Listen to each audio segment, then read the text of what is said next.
Yesu anapokuja anaingia kubadilisha matumizi ya namna alivyokuwa anaenenda yule mwanamke anapoingia mjini. Anapoingia kule na wale watu wananasa, lakini hawanasi kwa ajili ya uzinzi, wananasa kwa ajili ya kumwona Yesu. Amen. Uzuri wako na utumiaji. Mwana nakwambia mimi ndio mnaturu. Mimi wewe achagamisha. Na wewe upe wangu. Mwingine wangu niambiaga siku moja kwenye huduma. Halo. Amen. Natoa mfano na sio mtu hapa. Ndio. Halo. Amen. Kaniambia mimi bwana. Hivi.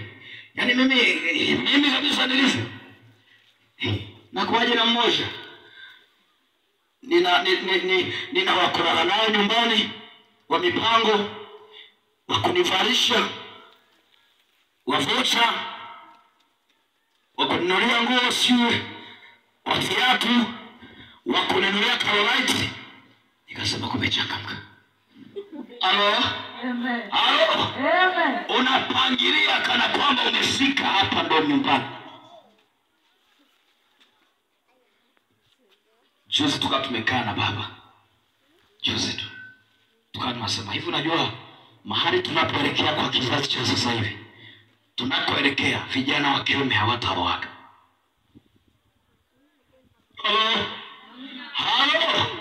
Hawatafanya nini? Hawataoa. Baba hakutaka kuuliza umeona nini. Yeye mwenyewe akasema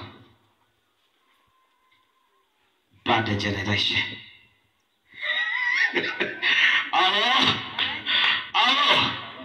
Kwa kizazi kibaya sasa hivi.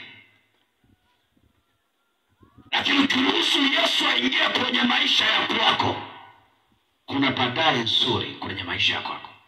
Hauwezi kujizuia kama hautaruhusu kulinda maono ya kwako.